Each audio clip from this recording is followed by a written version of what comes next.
Good morning, children. Good morning, children. Today we will study about the mechanical advantage. The next step in simple machine is mechanical advantage. It is noted by MA. What is mechanical advantage? I will tell you.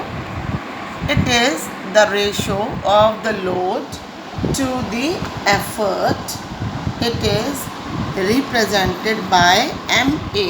M is for mechanical, A is for advantage.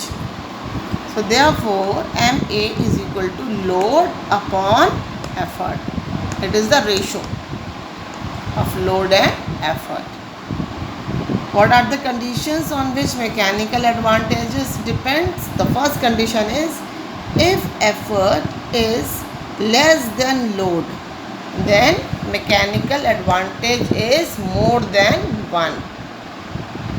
When effort is more than load, then mechanical advantage is less than 1. And when they both are equal, effort and load, when both are equal, then mechanical advantage is equal to 1. These three conditions are there. Next is mechanical advantage is directly proportional to efficiency of the machinery. Directly proportional. It means if the mechanical advantage is less, efficiency of machinery is less, and if the mechanical advantage is greater than mechanical advantage, higher is the efficiency of machine. Understood, children? Now I will explain you about lever. A lever consists of a rod that is free to move about a fixed point. See again, a lever consists of a rod that is free to move about a fixed point. I will tell you. Just see. Suppose somebody is holding this rod. It is a bar. One small stone is there. To lift this heavy load, this heavy stone, somebody has to make this effort. This is effort, this is fulcrum, and this is load. So this bar is a lever. Understood? Now the types of lever, as I already taught you about the different types of lever. There are 3 types of lever. Lever of first class. Here it is load, fulcrum is in between, and here one side effort and one side load. This load can be shifted this side and effort also can be this side. But fulcrum will remain at the center in between load and effort. For example, just see, this is a different type.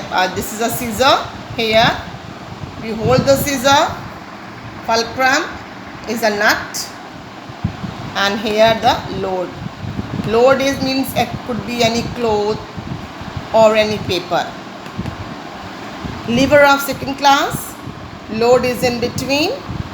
Earlier fulcrum was in between. Now the load is in between effort and fulcrum. Understood? This is a bottle opener. We have to make effort here, and this round portion we fix the bottle, and this portion, the front one, is a fulcrum. Now the load is in between. One side effort, other side fulcrum. So this is a lever of second order.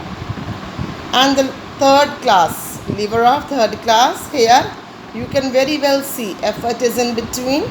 One side fulcrum and the other side load. Have you understood, children? Flee, F-L-E.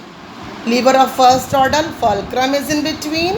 Lever of second order, load is in between. And lever of third order, effort is in between. Only remember one rule, how we can learn.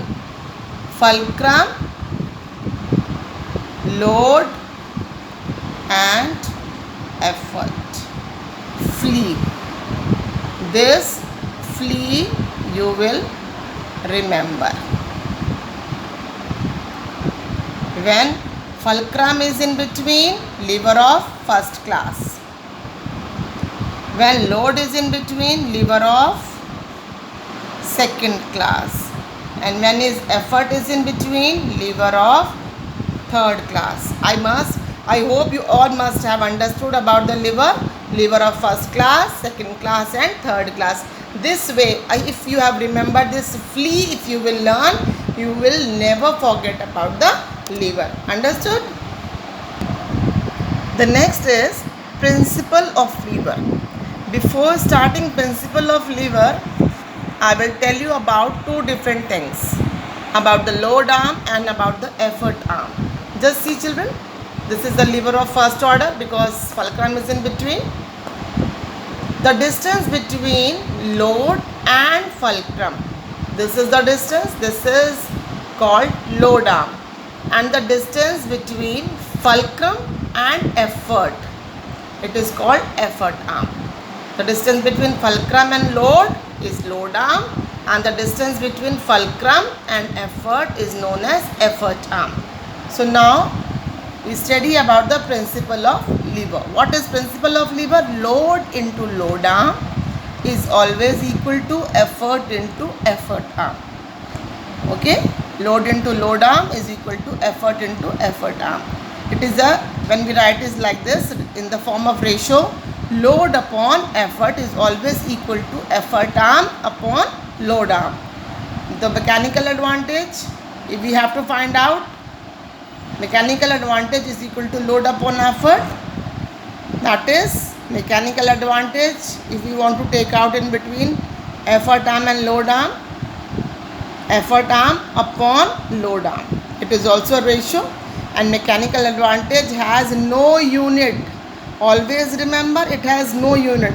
I will give you one example. Just see. Suppose any effort arm is given 120 centimeter and the load arm is given 40 centimeter, and you have to find out the mechanical advantage. Write the same formula. Mechanical advantage is equal to effort arm upon load arm. The same formula which I taught you right now. At the place of effort arm 120 centimeter here and load arm 40 centimeter. Centimeter, cancel both the centimeters. Then cancel 0 from this 0 also. 4 3s are 12 is equal to, what is the mechanical advantage? 3. See, we have already cut this centimeter. It means mechanical advantage has no unit. It will be written like this only. The mechanical advantage is 3. Understood children?